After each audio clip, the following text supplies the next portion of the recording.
Buenos días a todos y a todas. Hoy informaremos sobre la fase 21 de vacunación. Como ustedes saben, estará informando, dando todos los detalles, Eduardo Clark, de Gobierno Digital. Adelante. Gracias, secretaria. Hola, muy buenos días a todos. Les platicamos los detalles del anuncio del día de ayer. Continúa el Plan Nacional de Vacunación en la Ciudad de México a partir del día lunes 19 de julio. Siguiente. Para esta fase 21 estaremos trabajando con el siguiente calendario y los siguientes grupos de edad. A partir del lunes 19 y hasta el jueves 22 de julio, es decir, 4 días, estaremos vacunando con segunda dosis a 130,134 adultos de 50 a 59 años que se vacunaron con la vacuna Sputnik en las alcaldías Álvaro Obregón y Iztacalco. Empezaremos el martes 20 y hasta el sábado 24 de julio, como es tradicional nuestro calendario de 5 días, con 711,495 personas de 30 a 39 años que sean residentes de Tláhuac, Miguel Hidalgo, Azcapotzalco, Benito Juárez, Coyoacán, la alcaldía Gustavo Madero y Tlalpan. Y finalmente terminaremos empezando el viernes 23 y hasta el martes 27 de julio con 202,685 dosis para adultos de 30 a 39 años residentes de Venustiano Carranza y Álvaro Obregón. En este periodo, que va del lunes 19 hasta el martes 27, estimamos aplicar 1,044,314 vacunas. En promedio son 130,539 por día, pero esperamos vacunar algunos días de la próxima semana, cercano otra vez a las 180, 190,000 vacunas al día. Siguiente. Empezando por la alcaldía Iztacalco y Álvaro Obregón, que van a recibir su segunda dosis, como les decía, del lunes 19 al jueves 22 de julio, son 130,000 personas con Sputnik V y tendrán que transcurrir, y es importante que nos ayuden por favor a comunicar, es vital en estos momentos, que no hay que confiarse, hay que esperar por lo menos 14 días posterior a la vacunación de segunda dosis para contar con la máxima protección de la vacuna, y inclusive posterior a eso, seguir usando cubrebocas, manteniendo la sana distancia y las medidas de protección personal que ustedes ya conocen. Siguiente. Este es el calendario de vacunación para estas dos alcaldías. Es 4 días, hay que enfatizar esto, entonces por favor ayúdenos a difundirlo bien. Y estas son las letras del apellido, como estarían el lunes 19 de julio hasta el jueves 22 de julio. Como hemos hecho ya en todas las fases previas, cada persona que recibió la vacuna va a recibir un mensaje de texto y va a tener una cita con nombre, día de vacunación, sede de vacunación y el horario, que les pedimos respetar en medida de lo posible. Es muy importante que lleguen nada más con 15 minutos de anticipación y que lleven los documentos personales como son su comprobante de primera dosis y su identificación. Si no les llega el mensaje de texto o tienen cualquier problema, pueden también consultar en vacunación.cdmx.gov.mx o llamando a Locatel. Siguiente. Estas son las 3 sedes que estaremos utilizando para la segunda dosis de Álvaro Obregón y Iztacalco. Es Estadio Ciudad Universitaria y Expo Santa Fe para Álvaro Obregón, y la sede del Palacio de los Deportes para la alcaldía de Iztacalco. Siguiente. Luego continuaremos a partir del martes 20 y hasta el sábado 24 de julio con 711,495 personas en las alcaldías Tláhuac, Miguel Hidalgo, Azcapotzalco, Benito Juárez, Coyoacán, Gustavo Madero y Tlalpan. En 6 de estas alcaldías es la vacuna Sputnik, en Tláhuac, Miguel Hidalgo, Coyoacán, Azcapotzalco, Benito Juárez y la Gustavo Madero, y la vacuna AstraZeneca en la alcaldía de Tlalpan. Posterior a la primera dosis van a recibir una cita para segunda dosis, en el caso de Sputnik entre 21 días y 90 días después de la primera, y para AstraZeneca entre 8 y 12 semanas. Es importante que en el periodo entre dosis sigámonos cuidando de la manera más estricta posible. Siguiente. El calendario de vacunación aquí sí es de 5 días y con la programación que hemos venido utilizando en prácticamente todas las fases anteriores, y cada una de esas 700,000 personas va a recibir un mensaje de texto a partir del día de hoy, con su nombre, su día de vacunación, su sede y el horario. También les pedimos muchísimo que respetemos el día y el horario. Hay vacunas suficientes para todos, podemos hacer más fácil la vida, tener una cola y una espera más pequeña si respetamos el día de vacunación y el horario que les estamos asignando. También lo pueden consultar en vacunación.cdmx.gov.mx. Siguiente. Estas son las sedes de vacunación para estas alcaldías. En Tláhuac es la Unidad Habitacional Militar El Vergel. En Miguel Hidalgo es el Campo Militar Marte, en Azcapotzalco es la Arena Ciudad de México, en Benito Juárez la Unidad de Congresos del Centro Médico Siglo XXI del Instituto Mexicano del Seguro Social, en Coyoacán el Centro de Estudios Navales en Ciencias de la Salud, CENSIS de la Marina, y el Centro de Exposiciones de Ciudad Universitaria. Para Gustavo Madero tenemos sedes en el Centro Cultural Jaime Torres Bodet y en la Escuela Nacional Preparatoria número 9. En Tlalpan estaremos en el Instituto Nacional de Medicina Genómica y en la Escuela Nacional Preparatoria número 5. Siguiente. Luego, finalmente concluiríamos con la fase de 30 a 39 iniciando el viernes 23 y hasta el martes 27 de julio para 202,000 personas con la vacuna Sputnik V residentes de la alcaldía Venustiano Carranza y Álvaro Obregón. En este caso van a recibir su segunda dosis entre 21 y 90 días después de la primera dosis. Siguiente. El calendario de vacunación es el siguiente, iniciamos con las letras A, B y C del apellido el viernes 23 y continuamos así hasta el martes 27 de julio con las letras S a la Z. Cada persona registrada va a recibir un mensaje de texto con su unidad vacunadora, un día y hora de cita, y les pedimos de igual manera que respetemos este horario. Es decir, si ustedes son de la alcaldía Álvaro Obregón y Venustiano Carranza, esperemos a nuestra vacunación hasta el viernes 23 y de acuerdo al calendario de vacunación. Siguiente.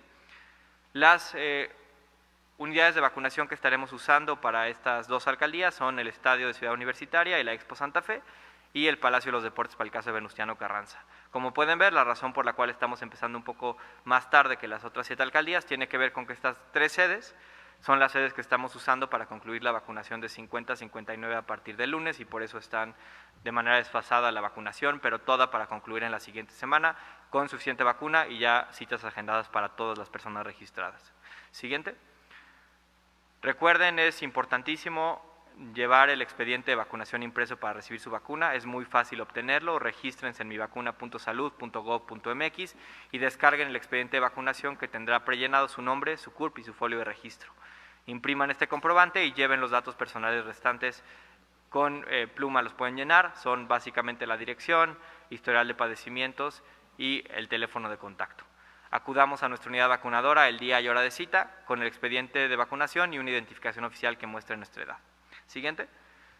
Finalmente queríamos que nos apoyaran a comunicar de la mejor manera posible cómo va a estar funcionando la vacunación para rezagos a partir de la próxima semana. Son reglas muy sencillas, pero sí es importante que nos ayuden por favor a difundirlas de manera muy clara. Queremos que todo mundo tenga disponibilidad de tener una vacunación menor a 1 hora y para eso estas son las siguientes reglas. Si ustedes tienen entre 30 y 39 años, hay que acudir a las unidades vacunadoras de nuestra alcaldía y respetar el día de acuerdo a la letra del apellido, la sede y el horario de cita, es decir, el calendario que ya les mostramos.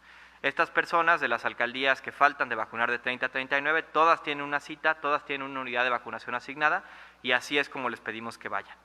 En caso de tener más de 39 años y no haber podido acudir a recibir su primera dosis, es decir, cualquier persona que tenga más de 39 años y que por alguna razón u otra no acudió a la cita de vacunación de su alcaldía, es muy sencillo lo que tienen que hacer. Pueden acudir a la unidad vacunadora que mejor les convenga, que esté aplicando primeras dosis. Va a haber 13 unidades vacunadoras en toda la ciudad, todo el mundo va a tener una cerca y si es posible, les pedimos respetar el calendario de vacunación por letra del apellido para la sede que decidan visitar. Es decir, ayudarnos a seguir, a no ir el primer día, sino esperar al día que le toca a la sede su apellido. Pero pueden elegir a qué sede acudir y lo más importante es, no importa su residencia en una alcaldía, pueden ir a la de otra alcaldía si es necesario. Los únicos requisitos en estos dos grupos de edad que les estaremos pidiendo al ingreso de la unidad vacunadora son llevar una identificación que muestre la edad. Vamos a ver que cumplan años 30 este año o tengan más de 30 años y vamos a revisar el expediente de vacunación y si no lo tienen les vamos a dar uno, pero esos son los únicos requisitos. Entonces sí les pedimos por favor, si nos ayudan a aclarar y que quede muy claro cómo es este proceso, nos ayuda para que la gente pueda ir de manera más ordenada en la próxima semana. Siguiente. También aquí una versión un poco más detallada, en la que pueden ver, por ejemplo, si tengo entre 30 y 39 años y vivo en Álvaro Obregón o Venustiano Carranza, acudo a la unidad vacunadora y con el calendario que ven ahí arriba. Si vivo en Tláhuac, Miguel Hidalgo, Azcapotzalco, Benito Juárez, Coyoacán, Gustavo Madero y Tlalpan, voy a acudir a la unidad vacunadora de mi alcaldía y usar el calendario de abajo, de martes a sábado. Si tengo entre 30 y 39 años y vivo en Coajimalpa, Contreras, Milpalta, Xochimilco, Cuauhtémoc, Iztacalco, Iztapalapa y no me puse mi primera dosis porque son las alcaldías que ya concluimos, pueden acudir a la unidad que mejor les convenga usando el calendario de la derecha, de martes a sábado. Y si tienen más de 39 años, son residentes de la ciudad y no han recibido la primera dosis de la vacuna, pueden acudir también a la unidad vacunadora que mejor les convenga usando el calendario de abajo, de martes a sábado. Estas son las reglas, son muy sencillas, esperamos que todo mundo que no se animó en la primera ronda de vacunación a ir a su cita se dé cuenta que 6 meses después de iniciar la vacunación las vacunas son seguras, son eficientes, previenen la muerte, previenen la hospitalización, son la única solución que tenemos para resolver la pandemia del COVID en nuestra ciudad y que con solo ir a la unidad vacunadora los vamos a atender, que se animen a vacunarse. Sería eso de mi parte. Si quieren, abrimos a preguntas. Muchas gracias. Iniciamos ronda de preguntas y respuestas. Carlos Navarro del Heraldo. Buenos días a todas y todos. Voy a mantener mi cámara apagada por el tema de la conexión. Ayer nos comentaban que incluso desde los mismos 30 años podían acudir a cualquier sede. ¿Hubo un error en ese llamado? ¿Qué fue lo que pasó? Porque ahorita ya nos precisan que a los de 30 a 39 deben de ir a su alcaldía, y ayer habían dicho que de 30 hasta los 100 años podían acudir a cualquier sede. Más que un error es aclarar exactamente cuáles son las definiciones.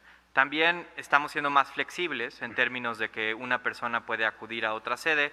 En las últimas fases de vacunación de 40 y más fuimos más flexibles para atender rezagos, pero estas son indicaciones generales que nos permiten tener un mayor orden.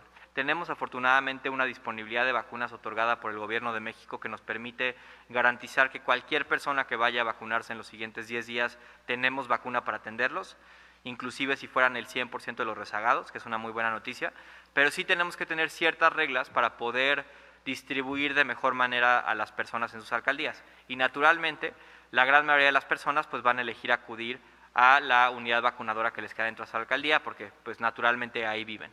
Pero sí es importante que nos ayuden a orientar, porque es una orientación, a final de cuentas estamos siendo flexibles, pero es una orientación que nos ayuda a tener el plan de vacunación más ordenado posible y garantizar lo que es nuestro estándar de calidad y que hemos mantenido en 21 fases de vacunación, que es entrar y salir en menos de una hora.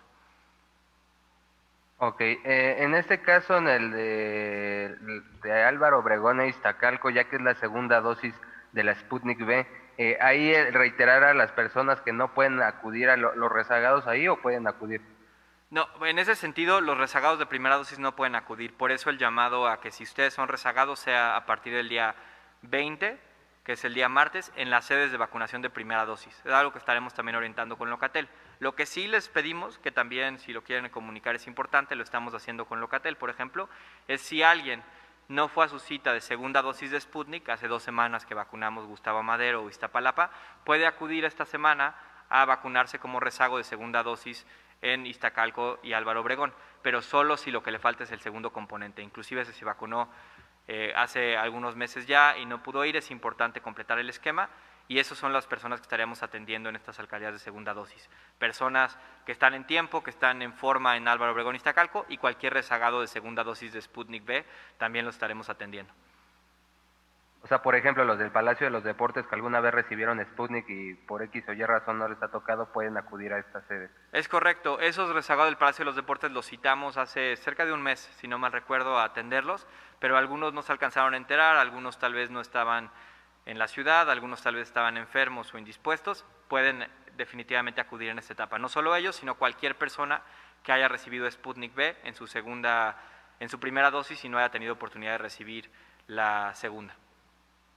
También preguntarte, ¿no piensan que pueda llegar a saturarse, por ejemplo, la sede de Tlalpan, ya que muchas personas han comentado de que por no estar avalada a nivel mundial Sputnik y que no permiten ingresar a algunos países, mientras que AstraZeneca sí tiene el aval para poder viajar por el mundo, que las personas se decanten por AstraZeneca y se pueda saturar ahí Tlalpan? ¿Tienen como un plan ante esta situación? Les diría 3 cosas. La primera es, todas las sedes, no solo la Prepa 9 y el INMEGEN que son de Tlalpan, estamos generando mayor capacidad de la que normalmente pondríamos para el número de personas citadas, justo para poder atender y tener un colchón importante para atender rezagos.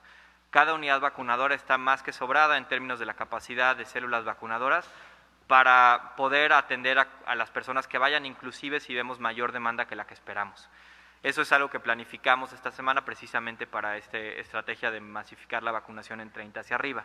Tenemos también suficiente vacuna de AstraZeneca en caso de que llegaran más personas. En segundo lugar, nosotros creemos que este número de personas es un número relativamente menor. Hay personas que evidentemente van a optar por tomar esa decisión, pero no creemos que sea algo que descuadre en realidad las cifras generales de la ciudad. Y les digo por qué, porque hemos aplicado muchísima Sputnik en la ciudad, somos la entidad que más ha aplicado, y las tasas de cobertura de Sputnik en las alcaldías donde hemos aplicado han sido inclusive mayores a las de AstraZeneca. Gustavo Madero, Iztapalapa, Iztacalco, Xochimilco, Álvaro Obregón, solo por poner algunas alcaldías muy pobladas que han sido vacunadas con Sputnik, hemos llegado a coberturas del 90%, inclusive superior a lo que hemos visto en promedio con AstraZeneca. Entonces no creemos que sea un problema generalizado. Si alguien opta por hacer eso, no tenemos mayor problema, ojalá sea el número menor de personas, también tenemos que tener mucho orden. Y en tercer lugar les diría que la vacuna Sputnik, y la doctora Oliva les puede dar datos más detallados, tenemos muchísima información de lo que hemos visto en la ciudad, que es una vacuna increíblemente segura y que desde la primera dosis protege muy rápidamente de enfermedad severa. Es una vacuna que nos ha dado muy buenos resultados aquí en la Ciudad de México y se ve claramente en los datos hospitalizados. Entonces es la vacuna que me voy a poner, por ejemplo, y estoy muy contento con esa asignación. Y les pedimos a las personas que sepan que es una vacuna segura, que es una vacuna que está avalada por nuestras autoridades sanitarias, que está siendo aplicada en muchos países del mundo, y que para las personas que les preocupa lo del comprobante, es una vacuna que en este momento está en proceso de aprobación por la Agencia Europea de Medicamentos, la EMA, para su certificación en Europa. Es un proceso que se ha tardado más tiempo del normal, porque hicieron más rápidas algunas autorizaciones, pero está en este momento en autorización. Es inminente porque vemos los datos y es claro que es una vacuna que funciona, que sea una vacuna certificada. Entonces, yo creo que en esos tres sentidos hay que tener tranquilidad de que en términos de logística, en términos de protección, en términos de calidad e inclusive en términos de viajes futuros, es una vacuna que sirve muchísimo. Y bueno, refrendar lo que ustedes ya saben, la mejor vacuna es la vacuna que nos toca. En este momento, en un repunte de casos que todo el mundo conoce, lo más importante es que nos vacunemos. Lo más importante es que estemos protegidos, lo más importante es frenar la pandemia y por eso los invitamos a que tengan plena seguridad que las vacunas que estamos aplicando lo que hacen es eso, es frenar la pandemia. Ok, gracias. Y por último, sobre el tema de vacunación, ¿cuándo estiman que se pueda iniciar la vacunación para las personas de 18 a 29 años de edad? Lo que estamos estimando es, vamos a terminar 30 a 39, como ustedes saben, el próximo lunes. Para iniciar un grupo de edad tenemos que esperar a las indicaciones del Plan Nacional de Vacunación. Ellos son los que aprueban cuándo pueden las entidades federativas iniciar siguientes fases. Esperemos que sea inminente, porque afortunadamente con este envío de Sputnik que nos asignaron a la ciudad tendríamos capacidad y estaríamos listos para poder aplicar casi de manera inmediata dosis a otro grupo de edad, pero entendemos que es una definición nacional, entonces hay que esperar un poco más. Pero como van los tiempos, es inminente que lo podamos hacer ya, especialmente porque tenemos varias semanas de colchón antes de que empiecen a transcurrir los tiempos de AstraZeneca para 40-49 y eso nos permitiría avanzar muy rápido en este grupo de edad más joven. ¿Aproximadamente cuántos integrantes de este sector poblacional son en la ciudad? Estamos hablando de es similar al grupo de edad que estamos vacunando ahora, alrededor de 1.600.000 personas. Muy bien, y por último, en otro tema, me gustaría preguntarte, Eduardo, ¿por qué la velocidad de la hospitalización en la tercera ola es mayor a la de la segunda ola? En los primeros 40 días, el promedio es más alto en esta tercera ola en comparación con los primeros 40 días de la segunda ola que empezó en octubre. Claro, yo les puedo decir la parte que tiene que ver con la aritmética y si quieren la doctora la parte que tiene que ver con los ingresos que estamos viendo. Pero hay una parte que es importante entender de cómo funciona el cambio de ocupación hospitalaria. El cambio de ocupación hospitalaria, es decir, cuántas personas vemos hoy hospitalizadas que no veíamos ayer, es básicamente el resultado de cuántas personas ingresaron y cuántas personas salieron.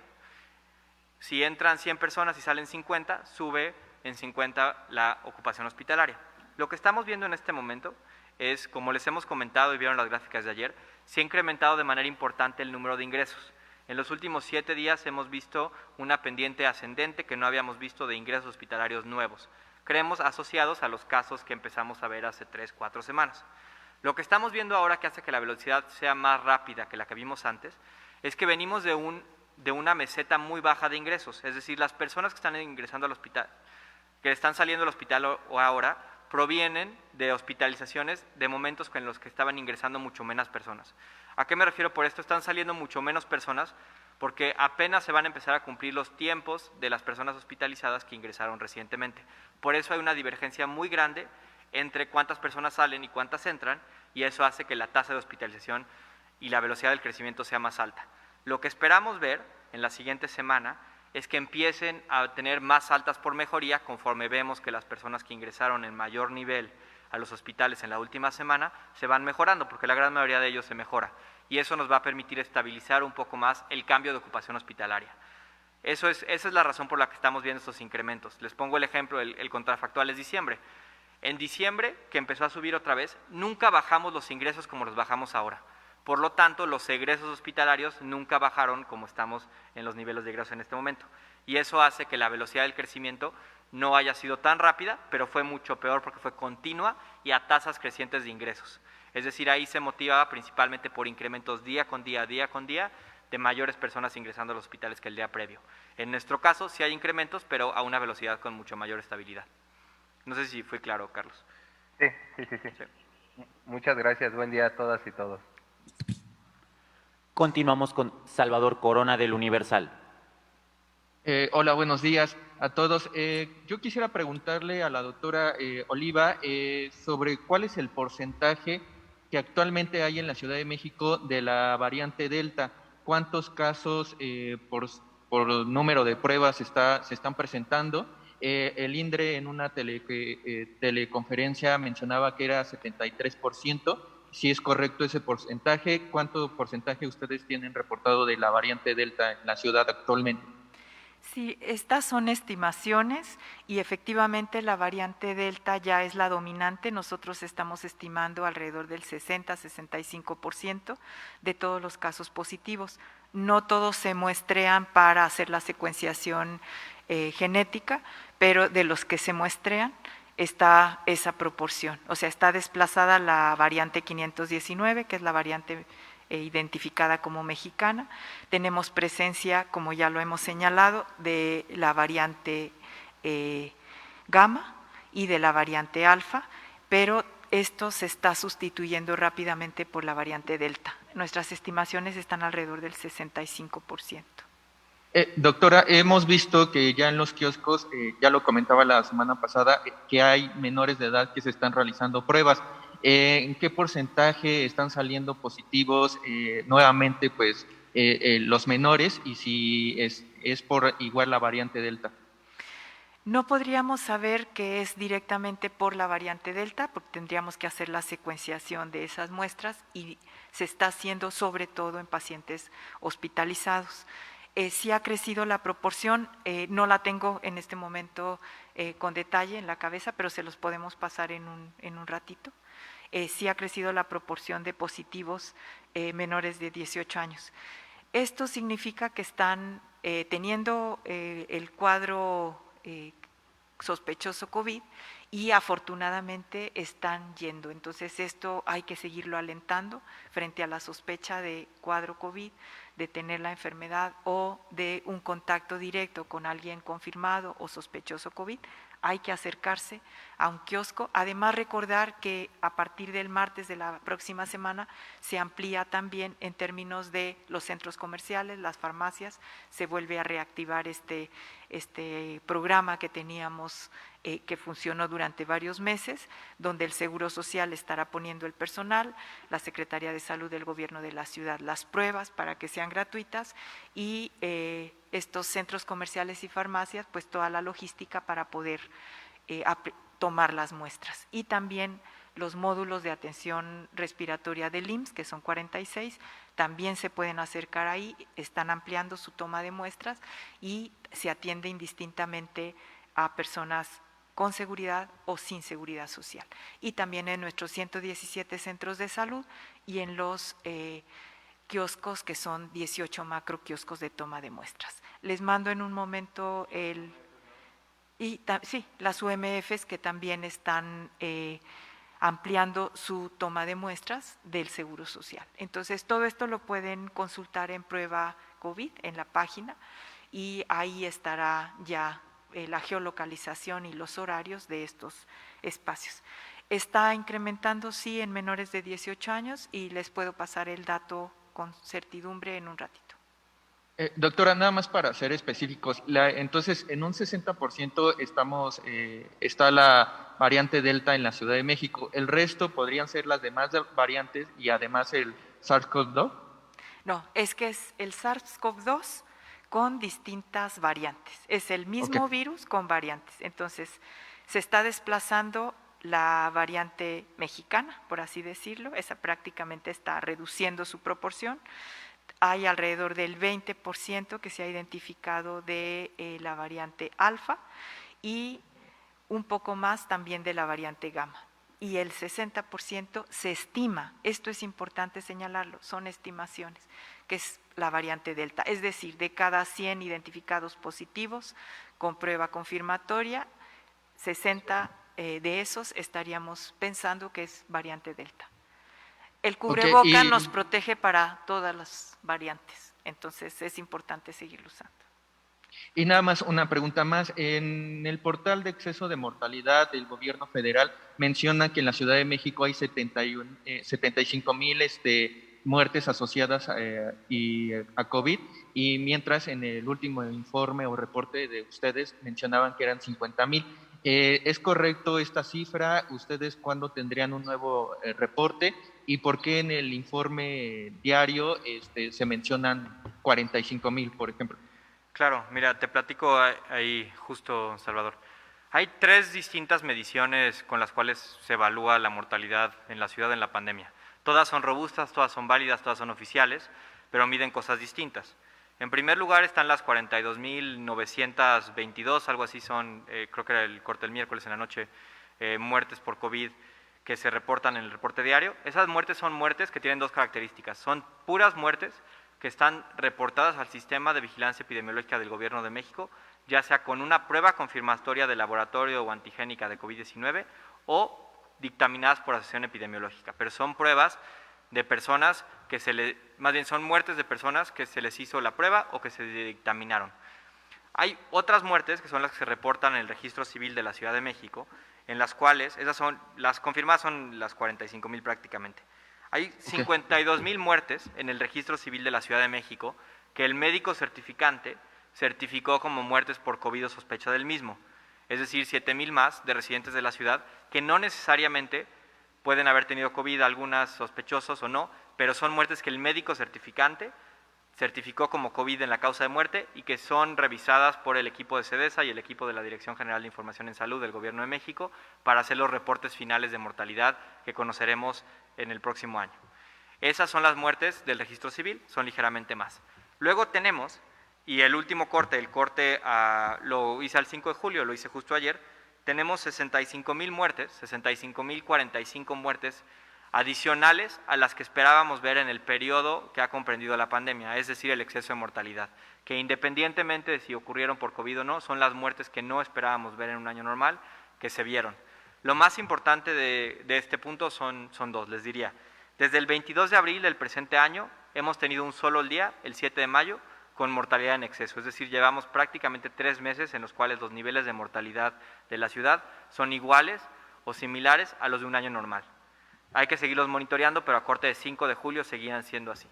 Y la otra es que estos datos son datos que es importante que la gente conozca, refieren a todas las causas de mortalidad en la ciudad, no solo a COVID, sino a las muertes adicionales a las esperadas que se vienen en la ciudad, y es finalmente el saldo más concreto de la pandemia hacia el futuro. Pero son 3 fuentes distintas, cada una mide algo distinto y son igual de válidas, robustas, pero sí hay que tener en cuenta las complejidades, las debilidades de cada una para poder hacer la mejor inferencia posible.